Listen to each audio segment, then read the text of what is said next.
Bobby Manning here. John Zana should be joining us shortly. And fire out some tweets. I see some people already in the lobby. I'm going to fire one out right now. And hopefully we'll get a bunch of you in here. Celtics. They've lost 8 of their last 17 going back to late November. You basically have a situation right now where the defense is there some nights, and like last night where they give up 150 points, the second most in franchise history, tied for second most, you don't know what you're going to get.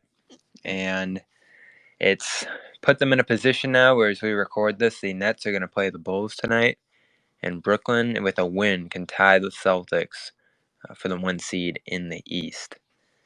So, a bunch of different things on the table. We kicked around most of them last night on postgame, but I'm interested to hear from John, who wasn't on the show. And, of course, New Year, we're going to start doing these every week, I think. So, stay tuned. I think more give or take, unless there's a game on Wednesdays, maybe. We'll be doing these on Wednesday and hearing from you. Might do some post-game chats in the Discord as well. If you're not in our Discord, I can drop a link to that. We're usually chatting in there late after the games. I was up there until I think almost 3-4 a.m. last night, and I appreciate our producer Amit, who kind of holds it down in there, and of course produces our post-game show and all that. So I see some people lined up already. I've shared my thoughts pretty much on what's going on right now. Just in case you missed the show last night or you haven't heard them, my big 3 ones are, this isn't a Joe issue. I'm sick of hearing the Joe blame game going on right now, because the players got all the praise when they went on their 22-6 start. I think it was 22-5, something like that. But now the coach is getting all the blame when the players stop showing up. And they said as much last night. No effort. They let go of the rope once they heard Shai Gilgeous-Alexander was out. And you certainly didn't see them even make a run in this game. 2 40-point quarters allowed. You never see that. 5 players allowed on the Thunder side to score 20 points. And that was the 22nd ranked offense in the NBA coming into that night. So it was certainly an anomaly of a night. You do have those nights every year where you're just going to not have it and get blown out. Celtics have had 2 of those, against the Bulls and against the Thunder. Maybe you throw the Pacers game into that, but they did make a pretty spirited comeback in the second half of that one. So you're going to have those nights. The problem is we're talking about 17 games right now where they're ranked 27th in offense and 10th in defense, which is fine. But when you're mixing in these nights where you give up 150 points, you're just canceling those out with great nights. So I'm not playing the Joe blame game. Can he do a better job getting on them? Can he call the timeouts? He did last night. So I don't think he's going to wake this team up, or there's any magic coach that's going to get this team to play consistently or put some of their pitfalls aside. I mean, we know some of the pitfalls of this team in terms of overlooking opponents, playing in isolation, settling for 3. Some of the things we've seen them do over the years that put them back in this position that they're in right now. We know what they're like at their best. We know what they're like at their worst. And we've seen them at their worst under 3 coaches. I think they had a terrible stretch to begin last year under Ime. They had certainly a terrible season in 2021 under Brad. That was the end of him. And they got off to a historic start under Joe. And now they're having a bad 15, 20 games right now. Not even bad, mediocre, I think is the right term, which is below the standard that they should have. And they're not responding well. And I think Joe said as much last night. He finally started to dig into the players a little bit. Said that it's unacceptable to not show up for a game like this. He's had points throughout the season where he's challenged them. He called out Tatum before the Lakers game, but modestly. And, after these losses, you are getting some silver linings and even defiant defenses of their play. So don't get me wrong, there's points when it comes to Missoula's coaching that frustrate me. But he's not to blame right now. So who is to blame? I think there's a couple of things. The defense I'm looking at, certainly. I don't think they've established fundamentals on that end of the floor early in the year that they've been able to lean on nights where they can't shoot. Tatum talked about that last night. He believes in their ability to lean into that end. I actually asked him after the Indiana game, and he said similarly that they can lean on defense to win these games, but there's been nights where they haven't been able to. And that might just go back to effort and connectivity, certainly. Shocking defensive stats in isolation, though. Coming into that night, they ranked 25th in stopping isolations from opponents. They were first last year by far with that historic defense that they played last season. And the culprits are shocking.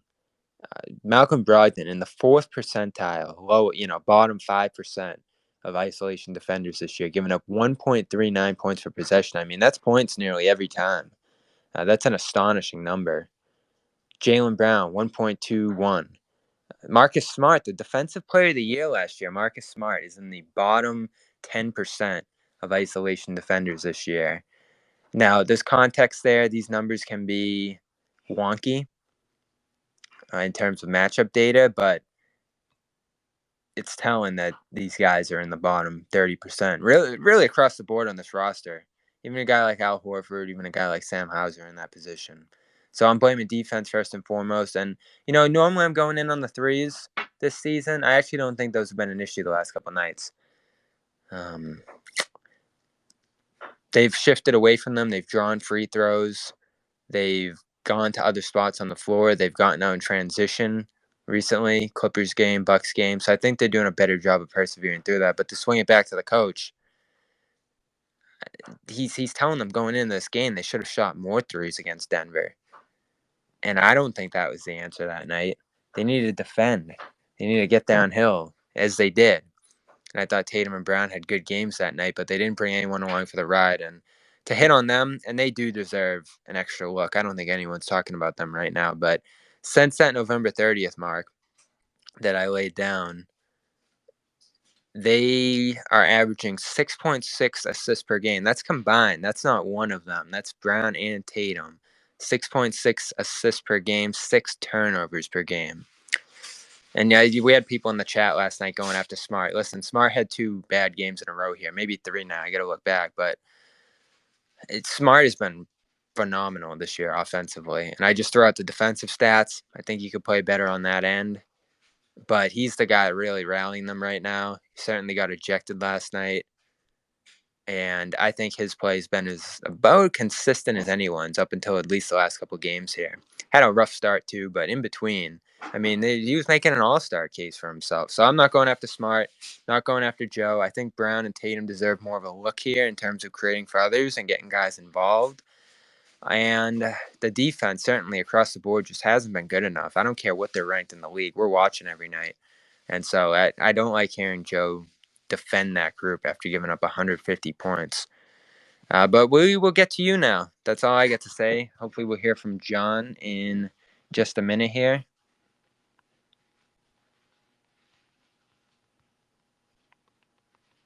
He is joining.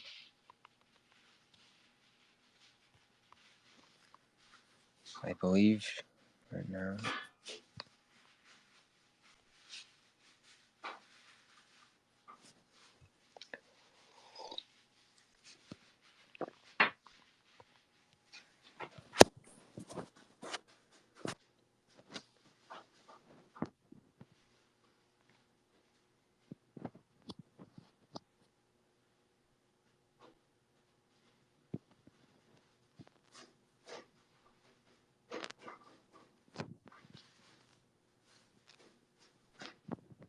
All right. Here comes Nick joining us right now. Bobby. Hey. I think your take was perfect. I have nothing to add to it, nothing to take away. That was so well said. I feel the exact same way.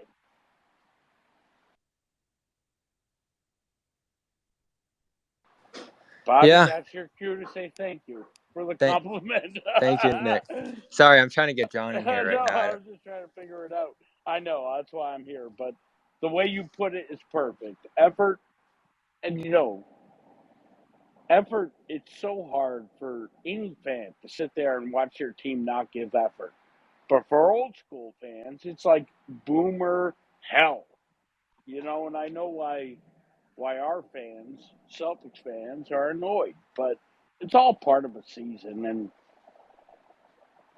I think blaming Missoula, blaming, you know, players individually is non-constructive. I think it's not constructive. So we have to sit still, let them have ups and downs. I think everybody saw it last year. Wow, Bobby, come in here. I'm being way too nice. Yeah, I You put me on the big stage, and what did I do? I gushed all over our Celtics. I put my green goggles on. Suddenly, Tatum was better than Bird. yeah, and that was what I was cautiously worried about early on That is the Tatum was better shooting than Bird. Yes. and all that coming back down there because of course they were doing historic things, and you had to ask yourself, is this one of the best teams ever? We asked that question on a couple of Garden reports, and John was actually leaning in that direction. He was like, "Oh, this might just be a team that rolls over everybody, and maybe only one or two teams can really hang with them." And I think what we're seeing now, at the very least, if this recent run means anything, is that that's not the case. You're going to have Cleveland, you're going to have Brooklyn, and I do believe in Brooklyn now, the more I look into it. You're going to have those teams in the mix there, and they're going to be able to challenge you in different ways. And back to that Bobby, defense point. I've been a Brooklyn guy. I've been, and last year I wasn't, but this year, essentially the same teams. For some reason, I am. I think because I saw the way Durant just started the season, just hammering through the Kyrie BS and not paying attention to it and just playing basketball. Yeah, and that's what got them on track. The right coach too. And I guess, I'm not gonna totally blow off the You people hate who Nash. You hate Steve oh, Nash. Nash did such a bad job. Where is John Zanis? Why am I on here? I don't know. I'm waiting for him to come in. He's got the invite, but we Oh, do have okay. other I people don't mind here. being here then. If Yeah, anyone, bring him on. yeah, if anyone wants to hop on, we're still waiting for some requests. Still waiting for John. We will How do get I to you. retweet this? Because I think if I retweet it, it'll do well. I'll send you the link right now. Um, but yeah, getting rid of Nash was the key for them. They're playing better defense. They were like 29th in the league to start the year, defensively, and now they're up into the top 10. They might even, certainly the way they're defending isolations, you look at those numbers, they're better than you defensively right now. And I'm gonna add Nick back in here. There we go.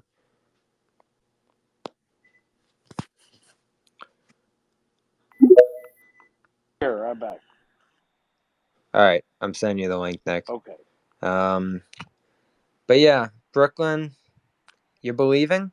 Of course. I've been believing since I saw Durant, you know, all through that Kyrie BS. And it was worse than we had it, Bobby. You weren't there, but I was there. This was worse. I mean, when you have people coming outside and protesting outside your arena, it means a lot. Kevin Durant just played basketball. He played basketball. And so at that point, I thought if Kyrie could come back, it's the middle of the winter for his manic depressiveness. He should be normal now. He was the year or two he was with us. And do you guys hear me or no? Oh, yeah, you do. Yep, got Yeah. you. So I figured he'd come back and they'd play hard, but springtime, I'm looking for Kyrie to totally implode. And if he doesn't, I think the Celtics should still beat them. But Brooklyn is a big, big problem for Boston. Durant's just ridiculous, and this is why I wanted him in Boston. I think it's a more complicated question now because I think you've seen great a cohesion between Tatum and Brown for most of this year, and you've seen Brown reach upper echelon as a scorer. And you would have had to give up Derek White in that deal, and who knows, however many picks. It would have just been ridiculous what you were giving out. I even think it would have been more than that. The Nets never wanted to trade Durant. And you see why right now. They were just praying that something would happen and this would all click. It came real close to collapsing. And now they've hit their stride and they look like they could potentially win a championship, at least the way they're playing right now. I think they're going to have to get a little better in terms of their front court, and guys are going to have to start playing better at those positions. Claxton's on his way. Ben Simmons is taking steps. You have TJ Warren who's getting his feet back under him for the first time, but you're starting to see a team that can switch and defend, and when they're turning that into offense, they're putting up the historic numbers that the Celtics put up offensively early in the year. So I can't deny it. Am I skeptical of how long this will last? Sure. But they have a formula right now that's working, and it always went back to their ability to play Simmons and Claxton together, because I always had doubts Simmons could play center.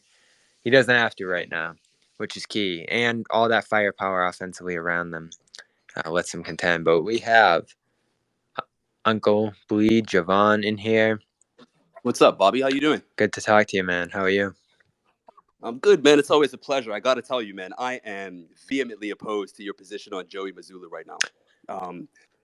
Let's go there if you're willing. Let's go. All right. So you started with he didn't get any credit at the beginning of the season, and that the players were getting all of the credit for the success at the beginning of the season. So he got Coach of the Month the first month of the season. Celtics Twitter was coining the term Mazzulla ball for the historic offense that was on display for the first month of the season. So I've got to push back there as far as like him not getting any credit. I mean, I saw things as far as like Wonderkind. So I mean, I feel like he was getting his fair share of credit at the beginning of the season. With that being said, you know, with a talented bunch, the way that this group is this talented, if they go 5-7 over the last 12 with losses against OKC, Chicago, you know, and just not many good teams in those losses, who else can we place the blame on besides the leaders, which, you know, they're receiving some of the blame. Tatum and Brown are receiving a lot of the blame, and the head coach. Now, I don't think that anybody's blaming his like X's and O's. I don't see any complaints about his rotations. I do see a ton of complaints about his timeout calling, which last night he did a much better job of, by the way. I do think that he's growing out of that, you know, not calling any timeout phase. But I am hearing a lot of pushback from the Celtics community about this isn't Joey's fault. And my thing is, what is a head coach's job in the NBA? Yes, it's X's and O's. Yes, it's personality management. But isn't there an aspect of motivation and accountability and discipline and consistency that comes with being a head coach? Isn't that why we made the transition from Stevens to Udoka and why we saw the results that we did last year? Was because he was holding these guys' feet to the fire in the locker room and in front of the media? Am I wrong here? You're right, and I was the biggest Udoka fan last year. I thought his approach was effective, and they made the decision in going to Joe to turn toward a different type of personality there, and it was effective early in the year. And I did have questions about how he'd react when things got tough. I haven't loved his, I guess, tone in terms of the optimism through some of this bad play. Because again, you go back to that Warriors game, they called it 1 of 82, and now it's turned into 17. And yeah, there's reasons to question him, but I wouldn't put him at number one. And I think your point on the Coach of the Month is fair. I know all that. I think there certainly was some credit being given to him, but from his standpoint, a lot of it was just giving the players power and letting them play free-flowing basketball, and I think that's turned the other way now. And the difficult part is, if you're him, you had so much success doing that early and doing all the things that he did early, and now it's slipping on certain nights. Again, they're getting some good wins. They're getting some bad losses. It's about 500 right now. So you do wonder what adjustments he'll make. But to me, and this was last year too, you know, as good as Udoka did, a lot of it came down to guys figuring things out themselves on the floor, interpersonal relationships, and guys holding each other accountable. I don't see a lot of that right now. I don't even see a lot of players coming up with solutions in terms of things they need to do better. It's just this kind of boilerplate, oh, we need to try harder. We need to come in with more energy. And you don't hear many like strategic issues that are going wrong with them. And that might stem from Joe. No, But so if they're going to be empowered, and that's the decision they made, they chose Joe. I think they had a huge hand in the direction they've gone here. The players got to respond. I just don't see any players stepping up right now. Maybe Smart. I think Marcus is that guy, but the problem is with Marcus, and it's with this entire group since Tatum, Smart, Brown, Horford, and Rob Will. The main core guys have been the Celtics. This group, they lack tenacity, right? That's been their downfall. It's never been about talent, shot making, passing, defense. We know that they can play the game at the top, at the highest level. It's always been with this group about consistency, maturity, and discipline. Now, correct me if I'm wrong, Bobby. You're actually better with this sort of information than I am. Is Joe Mazzulla the only coach left on staff that was under Brad Stevens? That's what I've seen on Twitter. And if that's the case, to me, it feels like Brad may have hired just a younger version of himself. Now, the X's and O's, I think this may, honestly, Joe Mazzulla is doing a fantastic job as far as like the X's and O's. I love the schemes. I love how he's sitting Rob Williams on a wing and switching, like anticipating the switches. So he's switching onto a big once the offense runs their plays. Like I see the little stuff that he's doing, and I have no issues with that, nor the rotation. The problem that I have though is allowing players to run the show. When it goes well, that's great. But as we saw with Steve Nash in Brooklyn, when it goes left really quickly, and it's tough to rein that in when you've given them free rein. How after 6 to 8 weeks of the season of them kind of running the show and it going well, can Joe Mazzulla at 34 with zero head coaching experience at this level tell the guys, hey, I need you guys to do this now? I feel like that's almost impossible with this group, and maybe Marcus Smart is the guy to do that, but he's just not gifted enough as a basketball player to be a leader in the locker room. It has to be your either your one or number two guy that is that guy to galvanize the troops. We've seen over the past year, 2, 3 years, Marcus Smart trying to do that, and the results haven't been there. Who's this guy? I think at times you see Smart. I don't know. I don't know if tune's out the right phrase, but I don't think they always follow his lead. And what you do here is they follow Tatum's leads. That's the guy I'm gonna look at in these situations is Absolutely him and the tone he sets. And we do have John here now. We're talking John. I think the Joe Mazzulla blame game is in full force right now. And listen, I think there's reasons to question some of the things he's doing and has done through this 17-game stretch of or slump that they're in now. But he's not at the top of my list. And you're looking at the players right now, and this is what we're discussing here with Javon, is guys who can step up and stop this. And yeah, Smart, I think, has done an okay job of trying to solve some things. I think at times that leads to him shooting more, which has probably been his problem the last couple of nights that he struggled here. But Tatum, you look at the stats, John. Him and Brown have 6.6 assists per game and 6 turnovers per game since the stretch started. I mean, they're just not connecting with the other guys on the roster and setting them up the way they were early in the year. Yeah, and hey, everybody. Sorry for the lateness. I'm glad to have a bunch of people here to chat and get everybody's thoughts. But I jumped in on the Mazzulla conversation. Bobby, you know firmly where I stand. I do think the coaches get too much blame when things go south. It's like they're expected to just magically fix something. Like, every time we slice a blame pie, I always give the biggest helping to the players, and I don't think it's particularly close. And this has been another thing of mine here. It's, my overall like kind of view on the Celtics play recently over the last few weeks here since Golden State, really, and especially last night, seeing a game like that and seeing how they reacted to it, is I'm not mad. It's like a parent. I'm not mad. I'm disappointed. Like, come on, like knowing that I'm getting mad, John.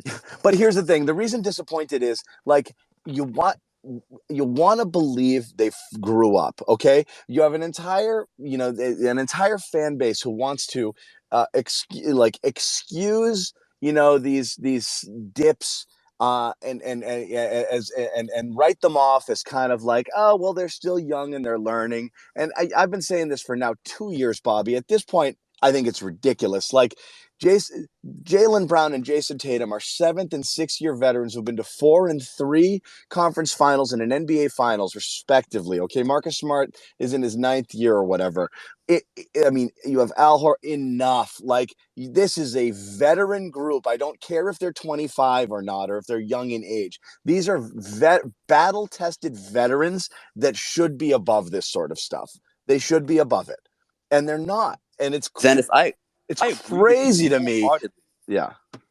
I agree with you wholeheartedly as far as this group, but at what point do we just say, okay, this is who we have? Can we hire a coach that can work with what it is that we have? Like you said, they've been in the league for 7 and 6 years. Like I said, it worked with Brad, and then it didn't work. And was it Brad's fault that they turned the ball over 40 times a game against Miami in the bubble? No. Like, did Ime get some credit for kicking them in the ass and turning them around? Sure. Was it his fault they just didn't show up and play in some of the finals games or started playing really bad basketball, almost blew like a 20-point lead to Miami in like 30 seconds? No. Like, that's the point, is it's not you can only take them so far. You prepare them and then you just put them out into the world. Like, yes, can a coach stop the bleeding, a little bit better than Joe is right now? That's fine. But you're telling me that these guys need a constant frigging babysitter to be able to motivate. You have to be able to self-motivate, okay? If you constantly need somebody up your ass at all times, micromanaging your effort and emotion, you have a problem. It's your problem, not the coach's problem. You have to be able to self-motivate. It can't be this is the third coach we've talked about looking to somebody else to. It's not just looking to the coach. They're looking to each other. And that'll take me back to like the Jaylen Brown comments from yesterday. This is another thing that drives me crazy about this team and has for a long time. I cannot stand we didn't have it tonight. We didn't show effort. We didn't this. We is passive aggressive they. I just want people to take personal accountability, then make assurances about what they are going to do different. I could have done better here. I'm a veteran leader. I need to help pull this together to keep it from going off the rails. It is up to I'm looking at myself first. I'm sure there's other people out there who feel the same way in the locker room.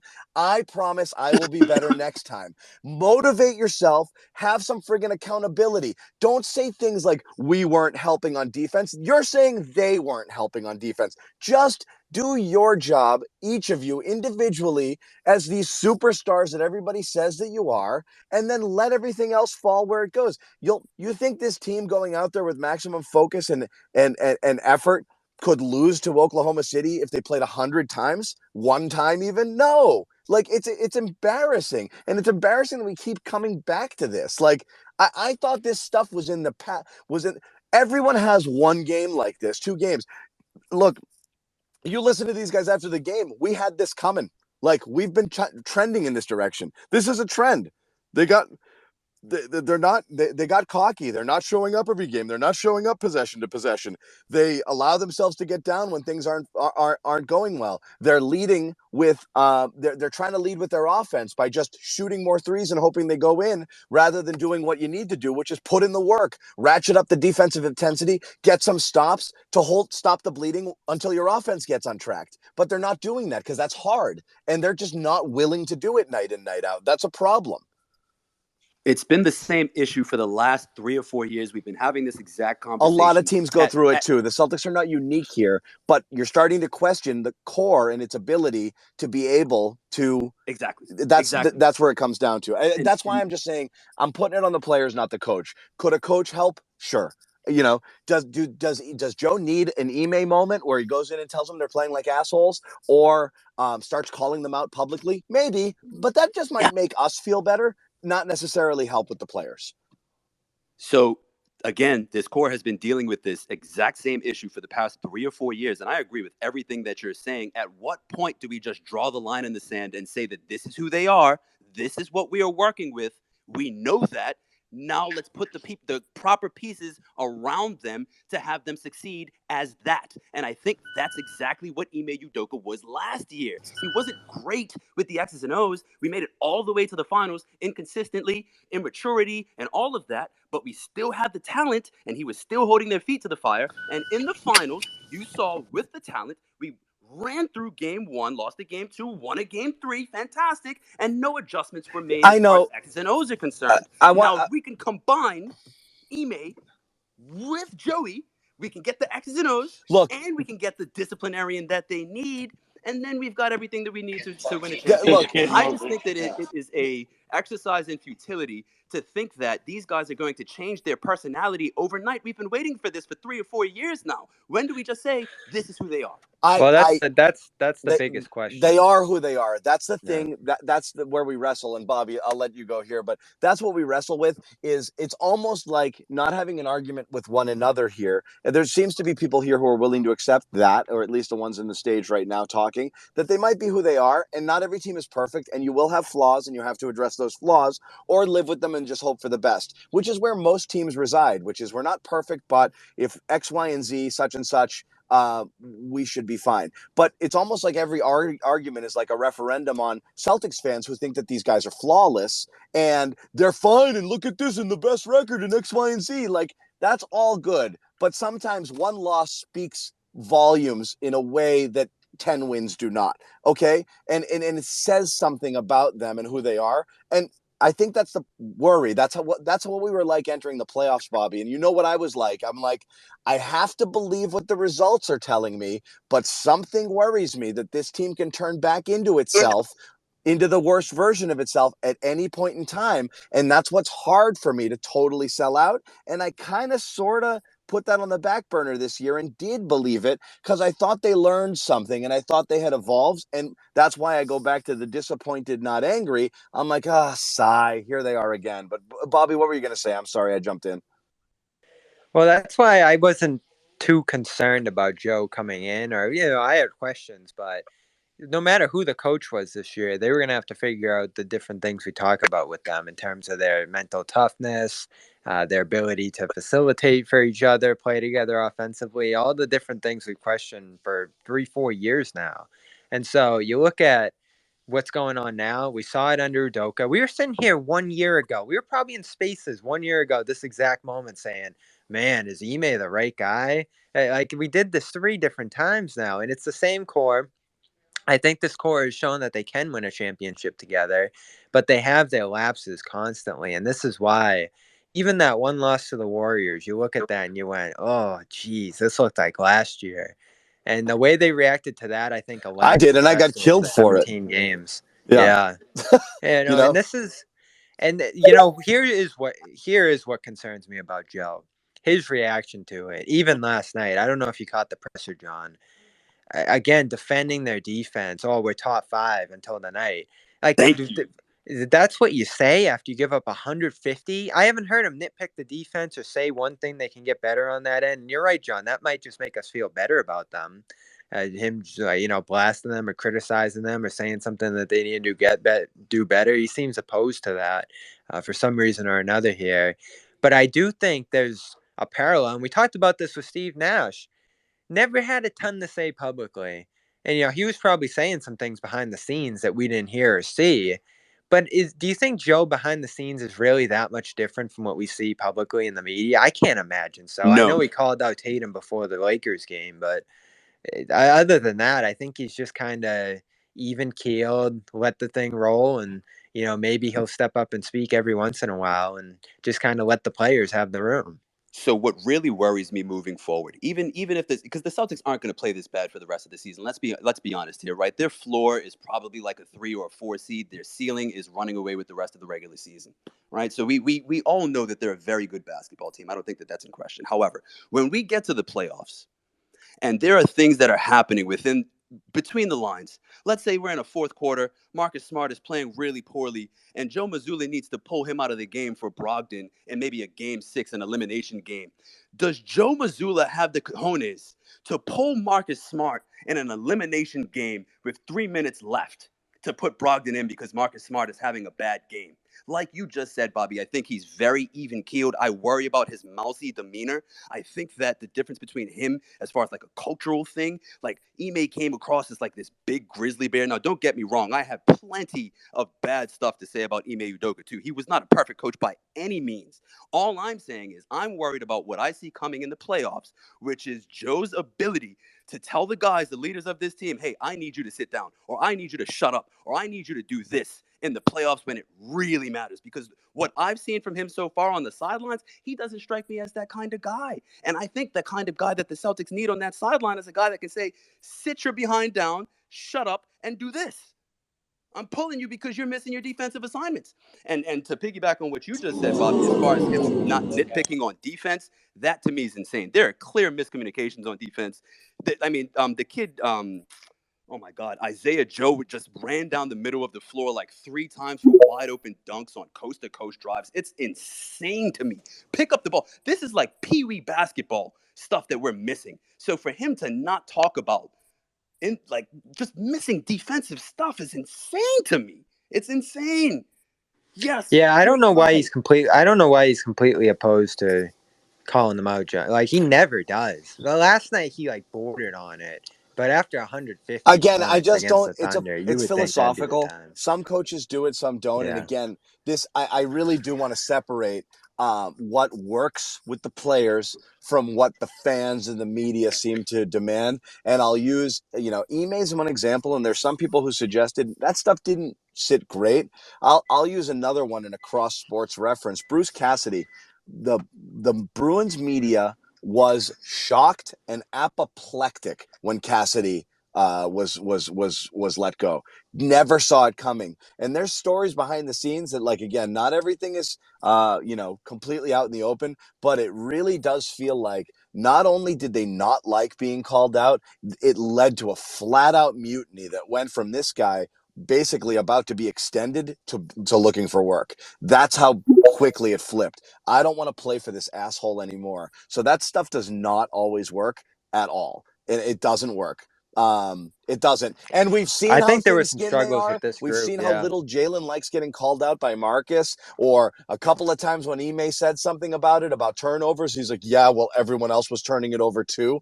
They don't want to hear it publicly, particularly this group. They are sensitive. They do not like being challenged, and they have shown a little bit of reluctance to accept full individual responsibility for things, and they certainly don't want somebody else pointing the finger at them on a public stage. Yep, and appreciate you, Javon, hopping in. We do have Tyler on the stage now. Tyler, what do you got going on, man? Nice to have you here. How you guys doing? So, Bobby, the piece I wanted to push back on is you talked about twice, I think, what the Jays are putting up for assists in the last 12 games, 6 or something around that number. Tatum was averaging close to 6 at the end of November. They didn't stop passing. What happened is guys stopped hitting shots. I mean, you got Derek White shooting 20%, Al Horford sub 30, Marcus Smart sub 30, Hauser sub 30. Grant's still shooting a decent number, but he's refusing to let him go. I mean, you guys talked about this last year too. It's, you can find open shooters all you want, but they have to hit shots. I think the bigger problem structurally with the team is you're building a wing-centric offense with 2, frankly, bad shooting guards, Derek White and Marcus Smart. You can't do that. You got to have guys out there that are hitting 40% plus. And Derek White can do it. He did it in the start of the year. That's why he became a valuable player on the team. He was knocking down over 40% of his shots. How valuable has Derek White been over the last month? Not much. So, I mean, that's the I know problem. John's got a lot to Well, say it's about not. that He's one. right, though. And this is where people kind of get all twisted in pretzels over their defense of the Celtics. Like, this is exactly, first of all, yes, shots aren't falling and assist numbers have fallen, but the bottom line is Jaylen Brown and Jason Tatum are both at or slightly below their assist mark from last year on a team that is overall shooting much better and overall scoring much more. And they're touching the ball more. So you could actually say their passing has gone backwards in terms of results. I don't want to look at just this last stretch when they're not shooting anymore. Reality is the overall assist numbers, and that includes potential assists and all of those things, are pretty flat.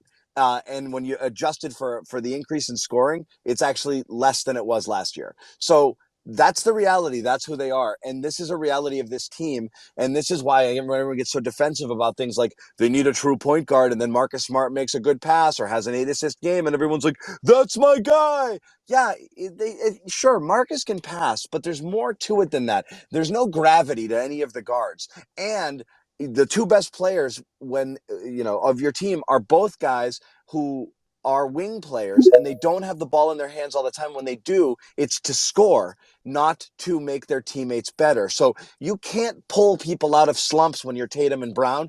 All you can do is score more, which is why I don't fault them, because that's just who they are. So so that would have to fall to someone else to do, and it's not really, no one else can do it, in the sense of no one else could pick up both the scoring slack or be able to knock down shots or to dominate the ball and have it in their hands and make sure that the best players get it.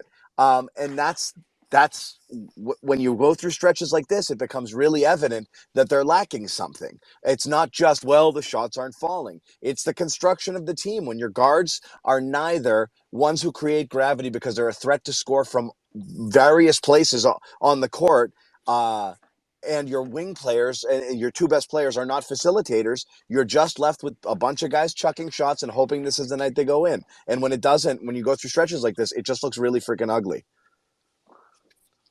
I saw the last time a non-Jason or Jalen player scored 20 points was the first Miami Heat game back in November. So who's the third Well, option? it's Brogdon, but he's not playing like it recently. It was supposed to be It should be Brogdon. Brogdon. This is another thing we got on the last Garden Report, and we're not fully there yet. We're not sure if Brogdon's dealing with some health issues.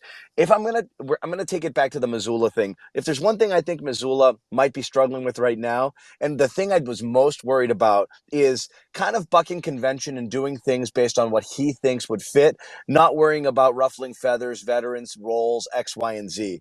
And this isn't a bench Marcus, conversation, but he has to start trying different combinations, because one place I think he's not succeeding is in unlocking the best version of Malcolm Brogdon, who is both, who's the best playmaking point guard that they have. I know Marcus can pass, but playmaking means making plays, getting to the basket, hitting shots, doing a lot of different things. It's all plays. It's not just being an assist man, but Brogdon can be that guy. And trying to figure out how to unlock Rob Williams, because right now, again, the numbers with Rob offensively are up, but he's not playing enough minutes, and he's not being utilized correctly either when he's out there. What a gut punch that load management thing was. It is, yesterday. but he's off the report for today, so let's exhale for a minute and just say that maybe it was a planned day off against what they thought was going to be a cupcake opponent. Let's hope that was the case.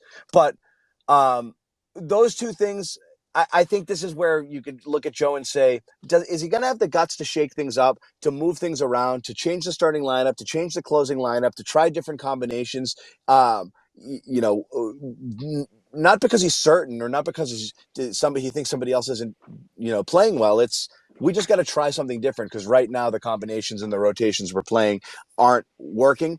Since the bench collapsed, you've seen Brogdon also collapse there, with that second unit. And maybe it's not a good idea to take him off of it, because it seems like no one on that unit can score beyond him. So that might not be the solution, but his minutes are definitely down. He's not getting enough run with the ones, to be able to be that third option at times when they're out there. Right now, he's just kind of forced to carry a second unit that can't score outside of him, and I think it's hurting him as well. Should Al Horford still be a starter? Probably not. I think if Rob didn't have the surgery, I advocated for Al coming off the bench. But I'd keep Al in there. I think he's played well. Last night was really the only bad game all year that I can think of. I mean, what's he giving him, Bobby, besides 3-point shooting over the first month, which everyone gave him? He's not scoring inside. I don't think defensively he's looked like the same guy even close to it. Well, that goes back to their coaching, too, is they don't have much flexibility. We talk about lineup flexibility, John. They don't have a lot of flexibility in terms of roles offensively. I mean, they've made Horford an exclusive three-point shooter. That's really all he does now. Many guys across the offense are in those same positions. They're still 24th in shots at the rim. because it's just Tatum I and mean, Brown going Horford's there. No one essentially like a else 3-and-D shoots guy there. more than he is a true big, you know?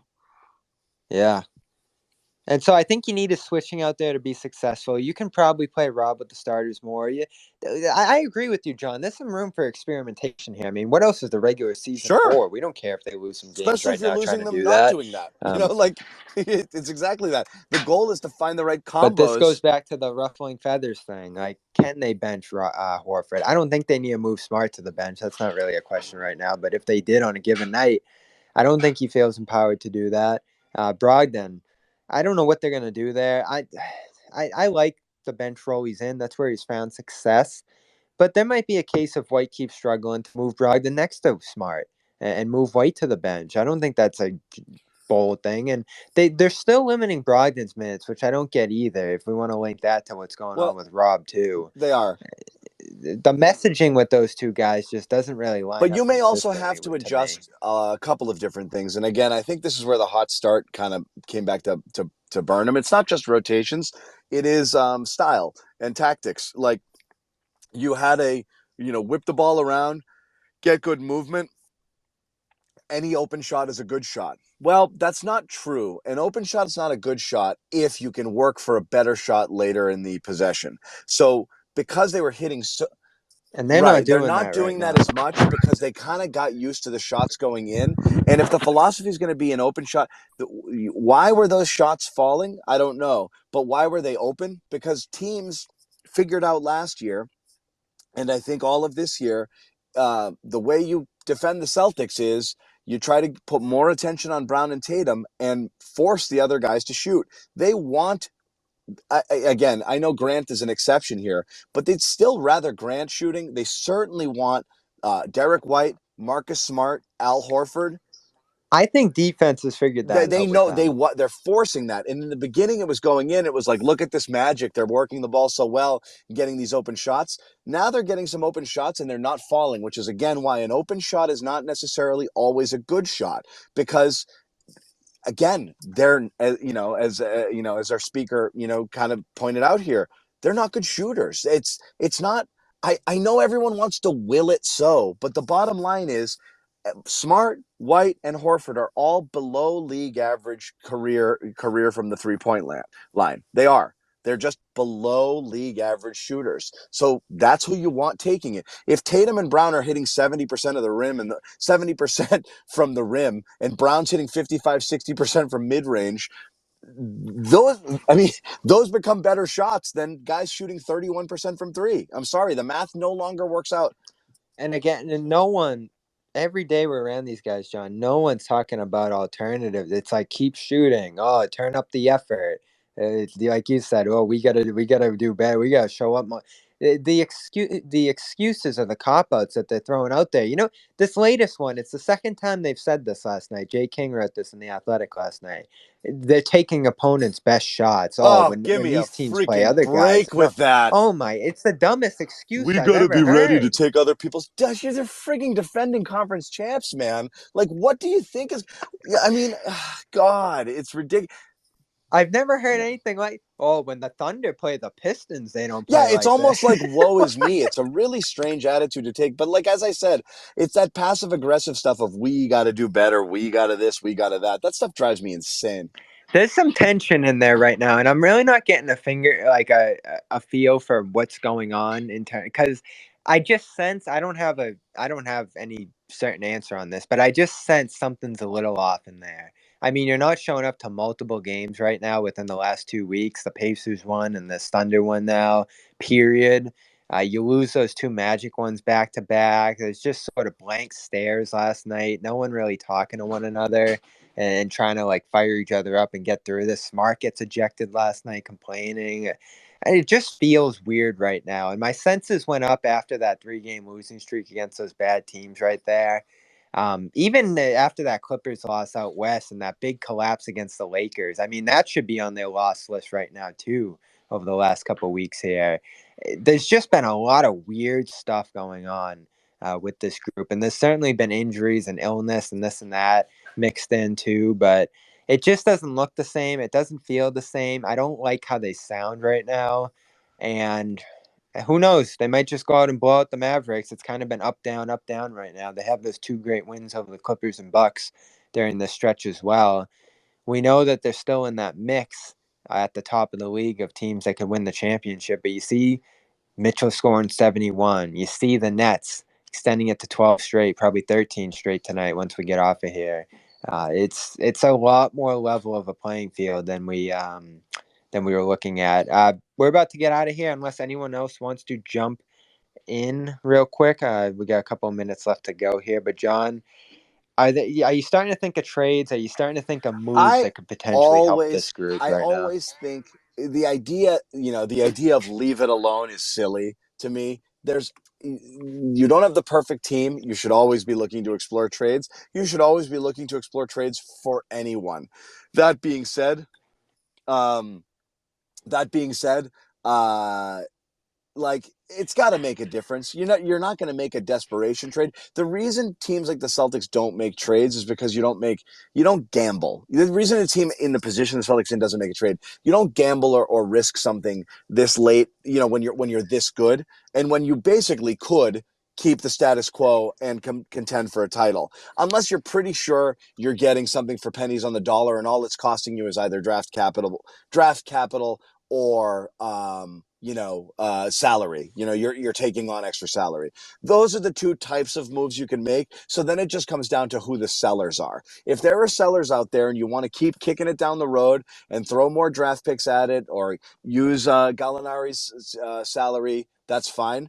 The only other thing I can say is obviously you want to look at that 3 guard situation, determine which of them is worth what to you, and recognize that, yes, you have a bit of a redundancy and you might need something else somewhere else, and go explore that. And that is totally fine. And that's why you want to see Derek White return to his November form. That's why you want to see Brogdon get out of his funk a little bit, because you want to look at this and say, yeah, we could comfortably move one of these guys, and I think we'll be better for it because we will address another need. It's not that the player is bad. It's that the thing I need, I don't have right now, and I think I can get it by doing this. The third option is obviously if you are not going to move off your spot and you think Grant Williams is worth 12 to 13 million, which is what I also believe, you might, and you think he's going to get an offer sheet and you think he's going to fly and he's going to leave for nothing next year, you might have to explore making that deal, whether or not it makes you better, because you really don't want to lose the asset for nothing. So you got to start to kind of figure out what's going to happen in that thing too. That's different than performance. That's just simply is this going to work is this something that is this something we have to do just in a roster management world that may or may not make us better this year? That'd be a tough pill to swallow. It really would, unless you're getting a good replacement back. The tricky thing with moving there in this team too is that you have guys who are really accustomed to their system, especially on the defensive end. I still think Grant's so important to what they do, but I'm open to all kinds of ideas, especially since this team just gets thinner and thinner with Hauser looking unplayable Right. and Pritchard not in the mix and those different kind of guys at the bottom end there. Chris, we will get you on the air quickly before we get out of here. Thanks for joining us. Which Chris is this? Is this Chris? I don't know. Is this Chris? Shooter shoot. Yeah, this is Chris. Yes. What's This is up, Chris. man? What's going on? Excuse the background. I'm at the gym right now. I saw that you guys were Oh on. So I no, wanted we're to hop happy. in real We're happy quick. to have you, man. Thanks for jumping on. Chris is No one of our problem. original closers from the locker room / whatever the hell it was. Oh Green man, I room. miss Yeah. those days. Yeah, those definitely were the days. Yeah. Yeah, quickly. I just wanted to say about this team. I feel like the defense. We need to get back to having pride in our defense, but that may be something that may not happen until like the playoffs. Not saying like this team can just turn on a switch and just start playing defense, but they're kind of like in a weird spot. I don't really know if it's that they're just kind of comfortable in the way that they're playing and they don't feel like motivated to give effort every single night against any opponent. But if they're the team that they think that they are, like a championship level team, then I don't think they should be, losing games to OKC without Shea Gilgeous-Alexander and a whole bunch of D League or G League players and stuff like that. Like they need to get back to playing what won them games last year when they went on their streak and stuff like that. Yeah. Chris, one question for you. Is Yep. is this your second time to the gym in the last 6 months, or have you been going straight to? Are you No, I've are been you a going. January 1 warrior or Oh Oh no, no. never, never, never? never. I don't wait till the new year to make a Uh, change in my life.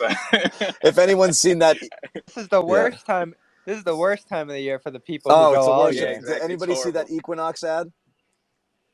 No, I haven't. Equinox put out an ad basically saying like we don't do January, meaning like we don't want you, Yeah, like exactly. because our existing members don't friggin' want friggin' a bunch of newbies sitting on their friggin' flabby asses, scrolling through their phone, sitting on one of 4 flat benches in the entire gym for 30 minutes just to do 2 sets. Like you want to do this shit, that's fine. We don't do the January 1 thing. Exactly. But no, to answer Come back in yeah. To February. answer your question, I did want to say, because we were talking about the defense, yes, I believe the offense was so good, Chris, that they got complacent. And it wasn't so much that they're like, we're not going to try. They just they just did the formula in their head and said, I only need to play defense about 85 to 90% as good because our offense is so friggin' good. That's all we really need. That's the effort that's required in order to win these games. But when the offense went cold,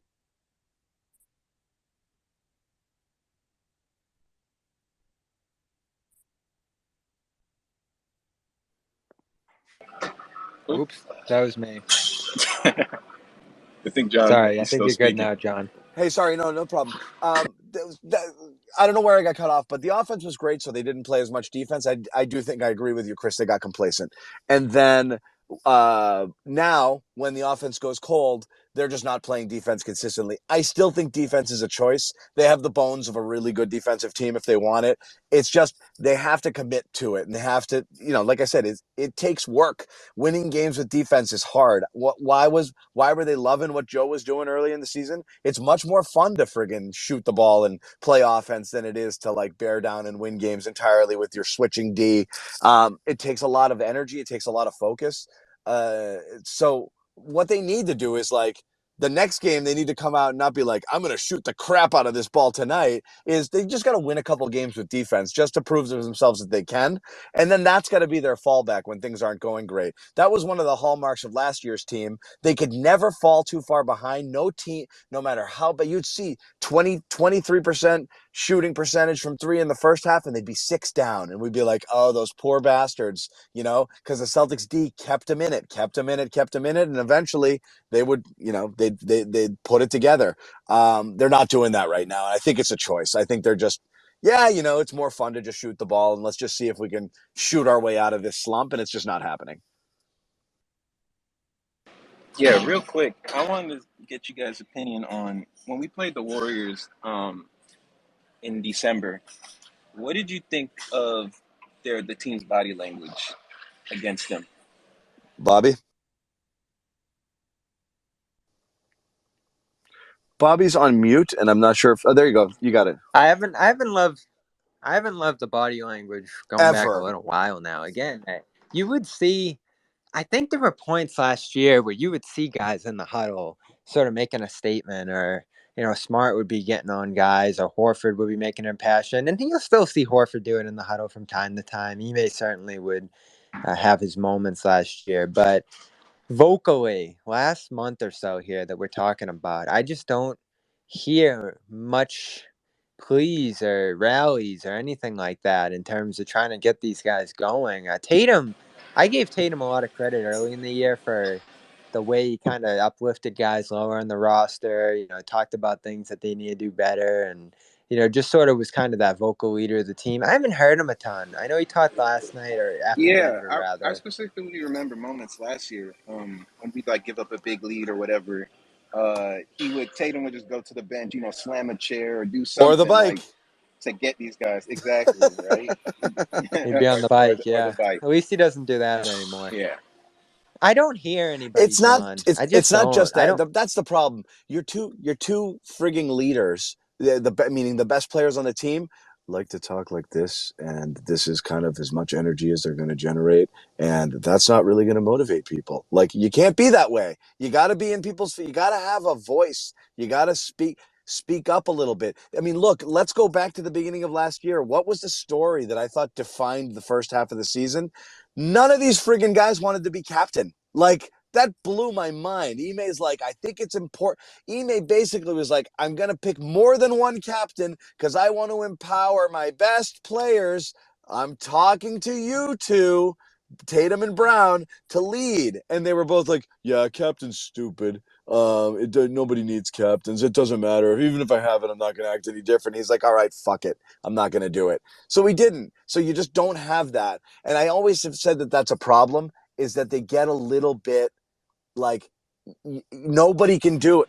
Too cool for Nobody can school. do it. It's Too cool for Marcus school. or it's Grant, and nobody wants Grant talking at them. They don't. They're just like, shut up. So Grant hasn't he really even hasn't, tried, because it I think looks they're like. like, dude, shut up. You're Grant. Grant has the personality, but he doesn't have the cachet. You have to be really Tatum, Brown, or Marcus. But if it's only Marcus, after a while, he's like, am I going to keep yelling at these guys? I feel like Brogdon's really But struggled he's to a break through quiet that lead wall by too. Brogdon's a Horford, you know? He's a That lead too. by example Yeah, sort of definitely. guy. So they're deferring to these guys and being like, okay, you're the best players, clearly. You're all NBA players, all-star caliber players. Go for it. You guys lead. We'll follow you. I'll check my ego at the door. I know I'm a veteran and I know I have leadership qualities, but it's you guys that have to lead because you're the best players. So do it.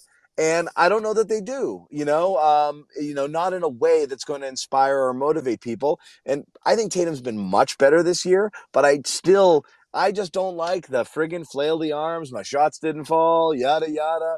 Late to get back on defense. That stuff's infectious. So you always got to act, if you're the leader, you always got to act like everything is great and that you're in control and that it'll be fine. And when you don't act like that, everybody vibes that way. That could be anywhere. That could be any company. If your boss is sending panicky emails to people like, well, guys, if we don't get this on the thing, we're going out of business tomorrow. Everyone's going to be like, geez, Louise. Or if they're like, it doesn't matter what we do, whatever. It sucks. This was so unlucky. You're also going to feel that. It doesn't matter what line of work. Here in one that's all about kind of energy and emotion and frigging, people getting like, intensity. You can't have that kind of demeanor, and you can't, the body language matters a lot. People really follow and feed off of it. That's always been a little bit of a knock on them. They're kind of front runners in that regard. When shots aren't falling, they're slow to get back on defense. Tatum said, "Oh, we didn't have fun last road trip. Yeah, we weren't really having Yeah, fun out there. it's not It's supposed to be strange." fun. It's a job, and you're just supposed to work really hard and then hope for the best. I mean, last night was so. Did you catch the game, John? It was I did, horrifying. but I only, like I said, I took the night off from the Garden Report. I was following along and just kind of laughing. And then I watched back just to see like how bad it actually was at some points. And it was, I mean, it's a friggin' it was a layup. It It was a was a shit layup show. It drill. was a shit show. Yeah, It dunk was a after layup dunk after drill. There was dunk in that no third, fourth resistance. quarter. Yeah. 150. I mean, that Thunder team is I not love good that they hit offensively. Never 150. mind without Shea. I love that they hit Oh. that round number. It means nothing, but it looks great. All right, Chris. We got a couple more people we want to get in here before we Chris, thank you, wrap buddy. quickly. Good Well, talking to you. I don't know Thank if you've been you. jumping in on the Garden Reports, but we love having you around. We'll definitely do more of these spaces in a more scheduled ways. We're trying to pick a day where we know we're going to do it, and that way people have more of a heads up on it. So yeah, good to hear from you, bud. Happy New Year. Happy New Yep. Year. Appreciate it, guys. By the way, if you're new in here, we do a post-game show after every single game on CLNS Media on YouTube. That's CLNS Media. And we cover the Celtics in and out on the road. We have Josue in Dallas tomorrow for shoot-around and all the rest all day against the Mavericks. Big game tomorrow. So subscribe to Celtics All Access on YouTube to get his reports from down there. And CLNS Media, we got the press conferences every night. We got our Garden Report. We got a bunch of different podcasts on there, and it's great content to follow. And if you're new to us here, go check Also, it can I sell out. some product? And Athletic yes, Greens. That one of our sponsors is the Garden Report. Go check that out. athleticgreens.com/garden. We'll send you a little gift, both from Athletic Greens and from CLNS Media, a t-shirt. If you want to sign up, great year. We're talking about joining the gym. On January 1, which I'm sure none of you have. I'm sure all of you guys have been working out all year, but throw some AG1 in the mix. That's good for you if you want to check that out. Bring in who else? Who else is here? Who wants to talk? We got Matthew Williams. Yeah, we're gonna shuffle through these real quick. Our guy Amit's hanging in there, but here comes Matthew. Matt, what's up, buddy?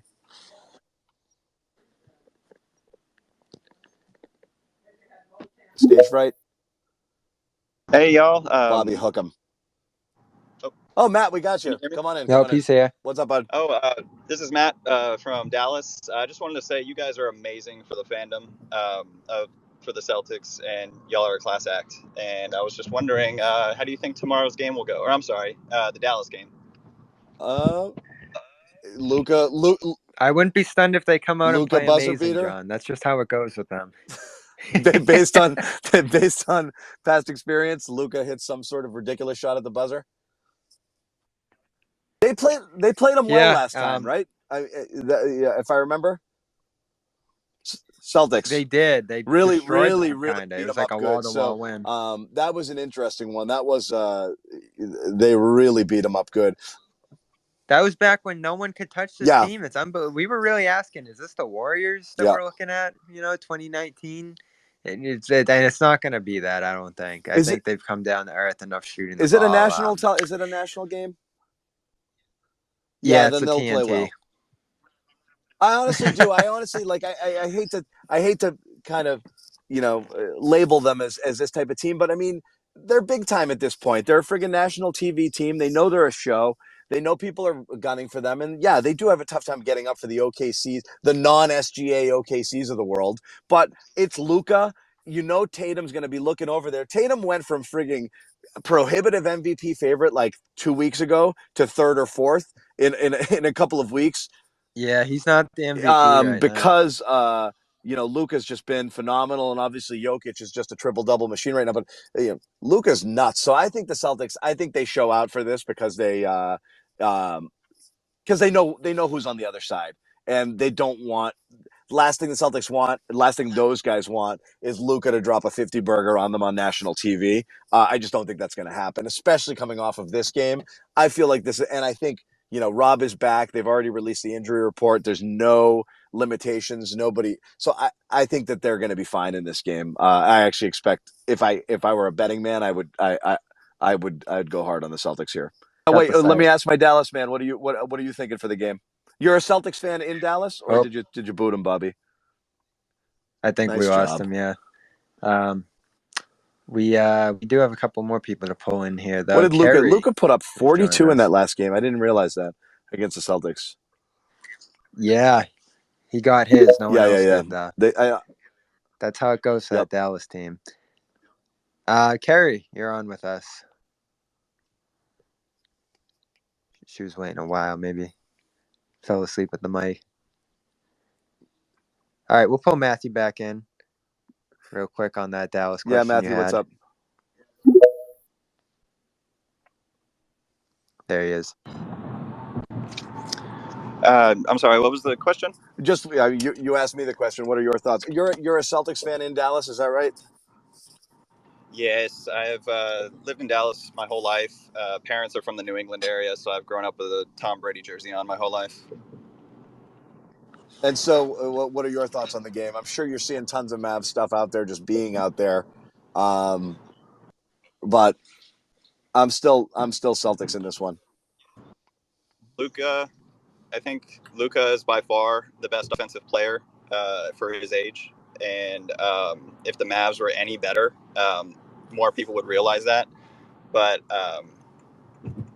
I do think that the Celtics need to have a bit of a bounce back, especially with Luka on the same stage. I also think it's always a good time to kind of like run through the whole, Luka, Tatum, blah, blah, blah, and this and that. Like, I know people are all over the map here, and like Bobby, you always think Tatum has more value because of his defense. I'm curious, anybody out there, is there anybody outside of Boston that thinks that Tatum is a better player than Luka? I mean, with that MVP race this year, 1 through I'm 7, just saying. it's really hard to parse one guy You'd over rather have another. Tatum on? Does anybody outside of Boston think that there's anyone out there that would start a team with Tatum over Luka? I think I would. Again, when you talk about Luka, it's like, oh man, he's heavy. Entering training camp, and then you got the whole defense thing, and then it's the fact that, I mean, you didn't like Harden, John, did you? A guy who's like has the ball 40% of the time. I didn't You really believe want in to play Harden like that? in the same way. I just think Luka. I don't care if it's LeBron. I don't like your team playing that way. Yeah, I get that. I get that having a ball dominant guy who controls literally every bit of the action is tough. But like, I don't know how you argue against how Luka impacts the game on every single possession, which he does. Whereas like a guy like Tatum can be taken out of a game just simply by having a bad shooting night. He has a strong case for best player in the league right now. I There's called no it doubt last about year it. because I was like, he comes in shape, he'll win this first of like 5 consecutive MVPs. When the run starts, it never stops with him. As soon as he that 60 20 10 yeah. game was just But nearly I've always thought unprecedented. I said it. I made it as one of my predictions last year that he wins his first MVP of like several in a row. Because once he does, I just don't think he gives it up. It is amazing that he can't come into camp in legitimate shape, though. It's so bizarre. It's like, just imagine what he would do. And your other guy Zion doesn't look like he's gonna make it to Boston Man, what next a week. bummer.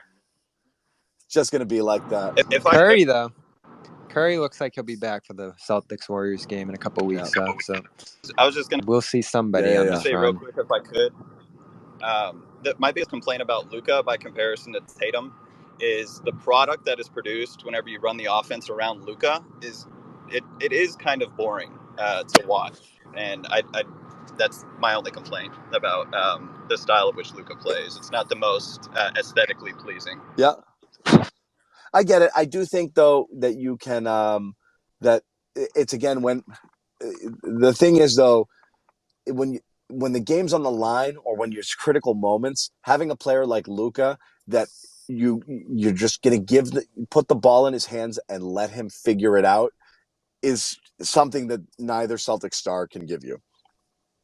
They can't. All they can do is score. All they can do is score. Tatum with the sidestep.